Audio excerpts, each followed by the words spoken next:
Good afternoon. Welcome to Options Center. It is the weekend edition. Welcome, everybody. If you're new here, go down to that bottom right-hand corner, hit that Options Center logo, and subscribe. We have a lot of things to go through here today. Here we have some wonderful evidence on how this bear market just might turn out. What's happening right now? I see a lot of bullish counts, a lot of bullish people on Twitter, and I get it. The psychology of the human mind, the price action just keeps pushing, and it feels like it's relentless, and it makes you question yourself on, why am I bearish? My puts are getting stomped. It keeps shaking me out. All these things. So here I am. I'm gonna let you know that I continue to be bearish, and I have good reasons why. Okay, so SPX, we're going to do this on multiple time frames, and then we're going to go through on the daily chart. We're going to go through the multiple indicators and a bunch of tickers because they all say the same thing. Okay, and I want to illustrate it for you. And I'm on the monthly time frame here. We have a channel here with a 1, 2, 3, 4, 5 wave series. It looks like it's complete. Well, I want to bring you back. I want to extend this time frame as far as I can. So we'll go up to this little box here, max available, and check this out. Okay, we have this trend line from way back in the 1920s, I believe, at the end of the 1920s, the crash there, and it just so happens to connect with 2000, and then 2008 is a series of, this is a series right here of moves, which is thought to be maybe a wave 4 pattern if we have a wave 2. So somebody else said this is a wave 2 and that we're looking at another wave 4 from this move down here. So I'm not so sure about that, but if that is the case, then minimum, if this is the bottom of a wave 3, which again, this is a massive wave 3, it looks like to me, and this is a wave 4, and we completed a wave 5, which says, hey, this whole series has just ended, and maybe we should be looking for this is my real thoughts that this would be a bottom of some more. I don't have information on that. We ended here, and then we'd have to pull back to this if this is going to be a wave 4, some sort of 382 area would be that 2800 area before we continue to move to the upside. Okay, so let me get rid of that, and let me just show you minimum if somehow that we just completed this is a wave 3 or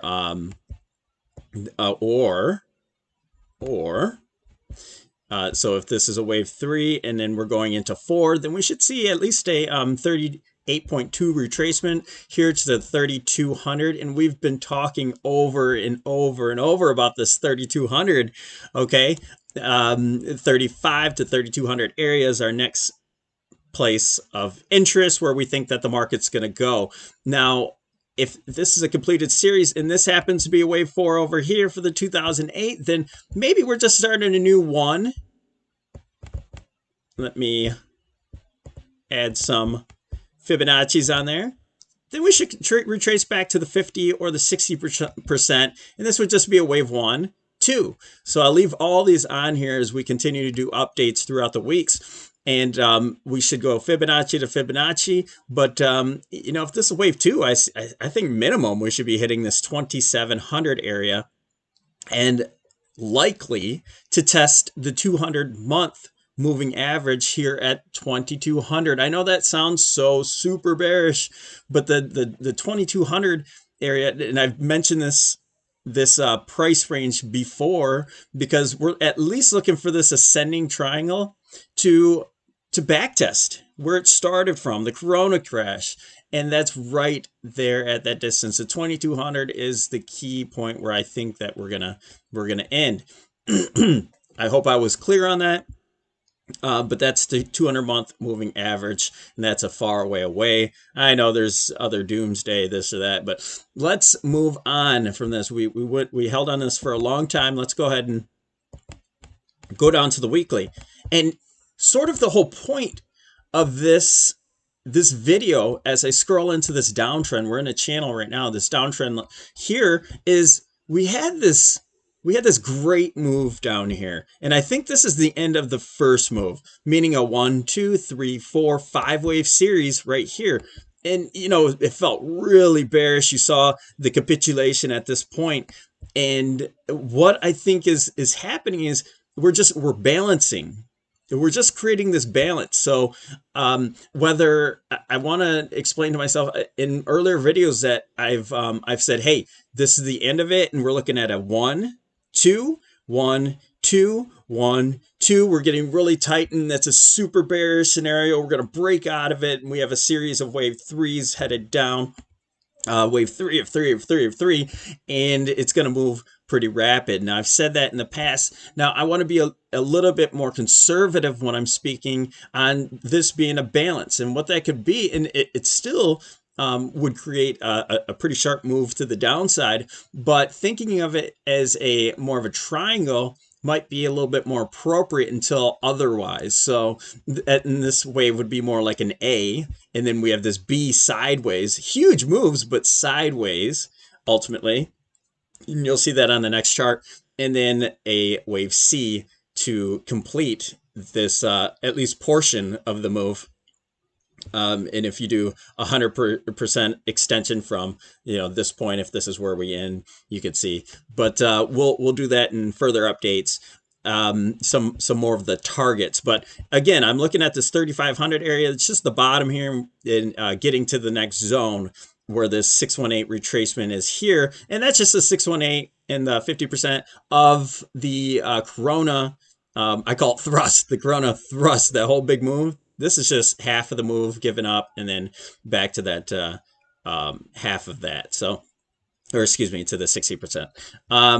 And we are obeying this downtrend line for now. So it continues to be solid.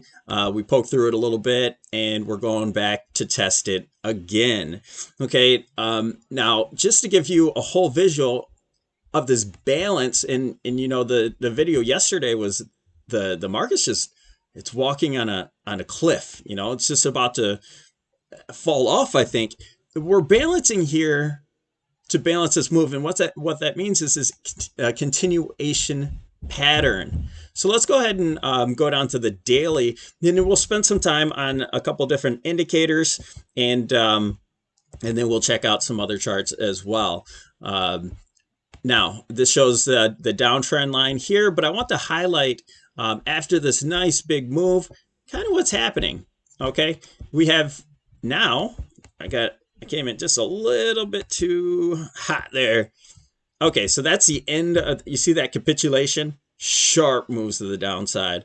We have now a big move up for possibly an A, B, it could be expanding flat, C, D, and E. Okay, so that would be a triangle pattern. You have those 5 waves to end it, and they should all be 3 waves. 1, 2, 3 for A, 1, 2, 3 for B, 1, 2, 3 for C, 1, 2, 3 for D, and 1, 2, 3 for E, and it should complete there. Now we do have a sell setup here, and that's a tweezer.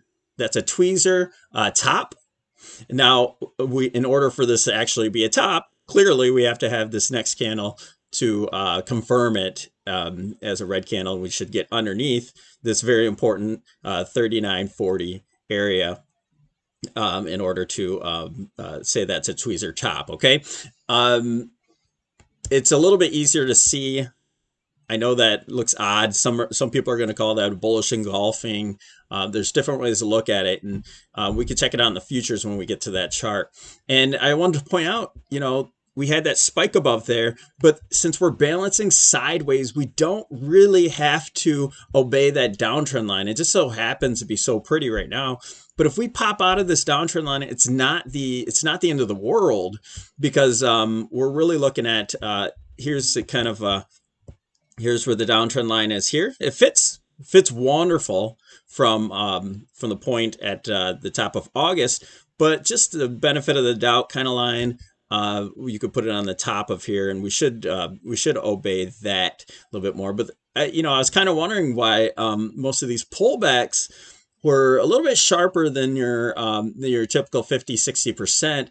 They were going up to almost the 80% retracement, and so that it kind of dawned on me. It's kind of this aha moment here, looking at this, and so we just want to pay attention to this. This is the whole point. And this is a continuation. We should continue to the downside from here. Sure, there's still that, this is a 1, 2, and then 3 going way up to new all-time highs. But that's just not the thesis. It's not the scenario.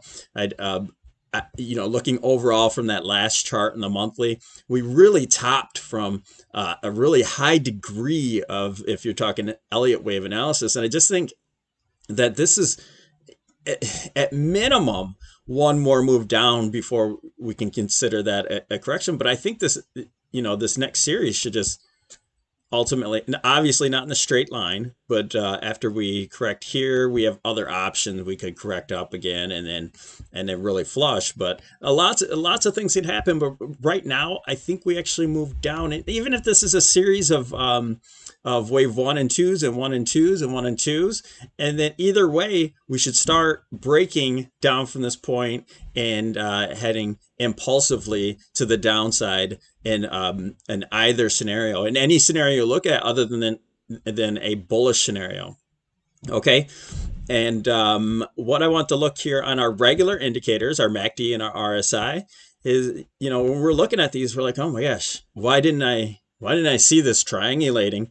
Well, clearly we didn't know we were going to hold here. But so you have that triangle here. That's just that balance, right? And so we're going to see this either start poking above or below in order to break this balance, because we've been balancing since the low of May of 2022. And, from that point, ever since then, that's just a sideways move. It's a sideways move, you guys. So I want to point that out on the RSI as well. It just so happens that we're testing the top right now.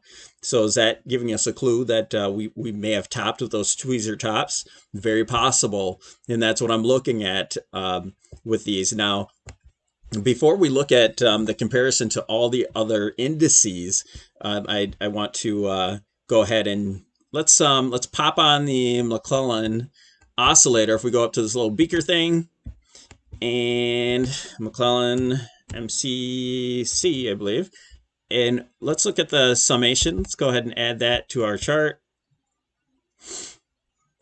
We'll apply, and we'll take off these so we have some more space. All right, let's apply that. And okay. All right. So we did this in the Big Bear analysis. I'll tag it up top, a Big Bear picture that I did a few weeks ago, and we're still sticking to that. And it's very important. Maybe you should check that video out if you want to get my big picture analysis. But in a nutshell, what I was comparing it to was this, we're calling this the Corona thrust here. After we crashed down, we just made just a fascinating move to the upside. And what's happening is, if you notice during that Corona crash, we were in this bullish area for a long time before this, and we crashed down into extreme bearish territory just to rip right back into extreme bull. Okay. And I think that's the complete opposite of what is happening now. So we came down, we channeled down to that May low that I was talking about, made a divergent low here for this summation index, and it thrusts into, because we're in bearish territory, worked our way, thrust to the extreme bull, just to thrust way back down to the extreme bear. Now, here is where we are right back in that neutral area. just like this. And I believe that the same thing is happening. Same thing is happening here before we turn down. And if you notice, I made this gray area because it kind of engulfed what was happening back here. And it doesn't have to be perfect, but so far it's working pretty well to where we tested the top of that gray area, tested the bottom, and we're testing the top again. And I think this is kind of that really decision point where we start to head to the downside from here. And that could happen Tuesday, Wednesday, Thursday, because I also said in yesterday's video that we could oscillate really at that 4,000 target area. And the reason is because if you go to the trade tab and you look at the January 20th AM expiration, and you go to the 4,000 area, it was right where we're at. And notice that there's hundreds of thousands of contracts on the put and call sides. And, maybe that was just satisfied. There was actually 40,000 more since last week's update. And so we've lost 40,000 contracts from those. And maybe that's a sign that, they're unloading. The big market makers are unloading. But, we really have to make a break, I believe, in the beginning of the week, meaning Tuesday or Wednesday, because we'll get that gamma and we'll just stick to this expiration area. I think we'd really have to make a break to the downside or upside in order to break away from that real like magnet type area. So I wanted to point that out. And excuse me, one second, I'm gonna pause the video. All right, the magic of the pause button. I am back here to answer my wife. So we, again, all we're saying is it's continuation. We're looking for the balance to be over with. We're getting to the apex here. And we've been oscillating around the 3,900 area for some time, over 6 months, I believe. And then we're looking for continuation move. Okay, and all that is... yeah, all that's negated. Anything that I'm thinking of right now, if we make new highs off of here over 4,100, that changes the scenario. Maybe that could be some sort of flat. That'd have to be a 5-wave move for a flat. I just don't see that, and then we'd have to really be bullish over this trend line. We'd really have to start using that to go up. To put our backs against something to really go long on the market. Okay, and now let's see, do I want to... Okay, while we're on SPX, we did do the expected move for the week, and things really tightened up. The options expected move is only 64 points to either side, to the upside 64 or to the downside. And again, I'll tag this video. If you're not familiar with options expected move, I like to use it as a playing field. Just like this move here, we started off at that white line for the week, and we ended up just coming down a little bit, and then we tagged the top. It's usually a situation where we tag either the top or bottom. That is very typical. And so it gives us, like I said, that playing field of where we are going to be, what range we're going to be in. And when we start not touching each side, we know that we're really consolidating, okay? And it just kind of gives us a mind frame. And if you see it really piercing through and breaking through those, then you know that we're on the move, and we're probably not going to pierce it to the upside, pierce it to the downside, we're probably in a trend, a big, strong trend at that point. And so that's what we'll be keeping our eye on coming up lately. Anybody that's big on moving averages, that's also something to be noted. You notice all the moving averages are right here together, kind of coming into the apex of that triangle. That's also a very big sign of a huge trend move. So either we're going to move massively to the upside or massively to the downside. And again, I put my money where my mouth is, and I'm in puts at this point, and we're headed to we're looking for the downside. All right. We had the expected move. We looked at trend, all their different time frames. We're not going to go to the 65 unless we have time at the end. But I want to keep this video, we're almost at 20 minutes. I want to fly through these names. And first, I want to bring up the VIX. So the VIX is, it's the same concept, bigger time frame, same concept, that we're looking at this triangulating portion. We had these touches down here low, and I never thought we would have gotten this far down here to the 18 handle, but I don't see us going much lower than that. We have divergences. This bad boy has moved down. You can consider this a 5-wave move if you want to. It's 1, 2, 3, 4, 5. I don't know what. So it may show that it's completed. I don't know if you chart the VIX or whatever, but I think we're getting to that point where this is a wedge. We're gonna have a bullish move to the upside in the VIX, which is bad for the market. So just pointing that out. It's not like it's not a buy signal right there. There's nothing that says it turns around right at that point. Just to be clear, VVIX on Friday, VVIX it's the volatility of the volatility index, and it's really been creeping up all week long. And so that's very important to note when you're looking for a reversal. That means big hedgers are coming in and hedging the volatility index there. So that's something to key in on. And now back to the balancing. Let me pull up. Trend is my friend. You see, I like to use that a lot. All right, we're gonna let this pop back up here. Give me just a second.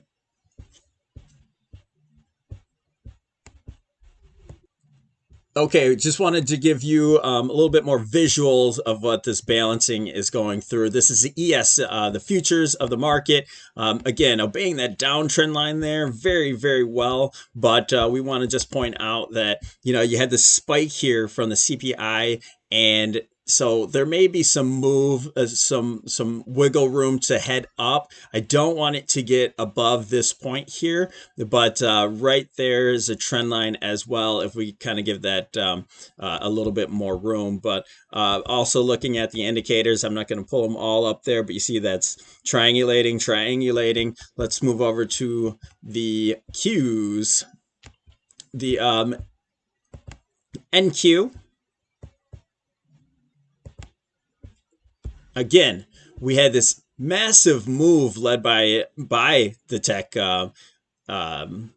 sector, and now we had our low there at about June, and now we have this kind of A, B, C, D, E move. And so I think it's a falling triangle, but it's like, it's the same concept. It's just balancing and waiting for the next move to the downside. And again, you see we're piercing out of that point. If we draw our trend line here, you can't do that benefit of the doubt sort of action there. And so maybe we have some more room to move in the indices. If tech decides to get past this point, you see the point of control here. That's right where we stopped at. That's a volume shelf. So that'd be quite the feat if it gets above that and keeps going.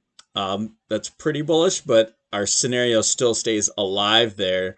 And then if we gap down on Tuesday, that probably suggests that we're done with this move here, because we do have a solid trend line there where the bodies are underneath this trend line from this spike here as well. So just to keep that in mind. RTY.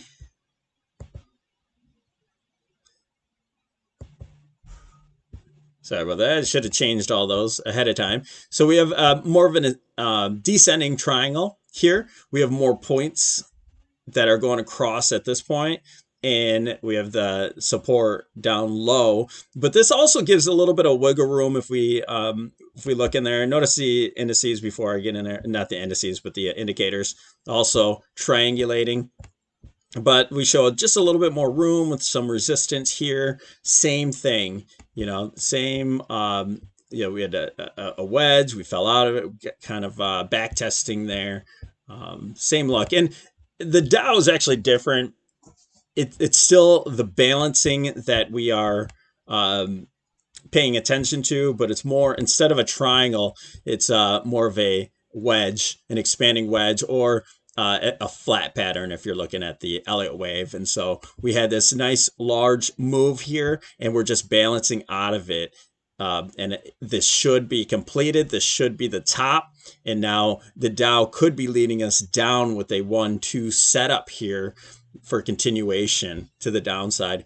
And, this move's not going to be as massive as the other indices, but it's the Dow's been leading. It's like 3% from all-time highs. And so it's ready to move along as well. And it's just the same thing with the, if you look at the SPY, some people like to look at those. Same thing. Our low here, and then we start to balance, sideways move, and kind of the benefit of the doubt, trend line right here instead of being here. But either way, there's a little bit of wiggle room to move to the upside. And the tweezer top, Qs.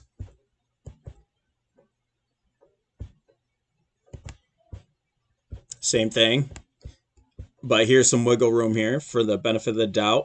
I do want to point out that we do have that sort of wedge line that with the touch here, touch. So that validates it, and we stopped right there. Now, I did notice that we drew the trend line here. I don't use the Qs on the daily and the SPY as often, but so I had this old trend line from the top here, and notice we peaked out of it and broke back down. And it's very valid. This it was held here and here as well. Well, we're right back at that. So this is kind of a zone of that's very interesting that could reverse directly off of as of Tuesday. So there's a compelling story that we actually gapped down on Tuesday after all of this holiday kind of treated in 3-day weekends, like so many in a row it seems like.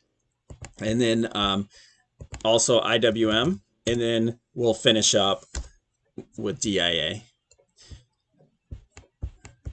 I know it's more of the same, but it's just it's telling a story. There's our descending triangle, again, a couple touches there, and has a little bit of room to move, but other than that, we're looking for some more downside as well. Let's look at DIA, and we'll end this video. And I appreciate your patience, and there's a couple other things that I could show, but we'll go ahead and do that. The tech sector is leading us down. I can do another video perhaps tomorrow on the big tech companies, but this is the same thing. You see the same price action, the balancing act of after this big move, balance sideways before heading lower. Okay, thanks for watching. There's bonds, there's the interest rates, and all sorts of things we can look at, but we're gonna have to save that for another time. So thank you very much. I hope all this helps. Don't forget to hit that like button. It really helps us. Comment, just say whatever you want in there. I don't care, or ask questions or whatever you want. So we'll talk to you soon, and have a wonderful 3-day weekend.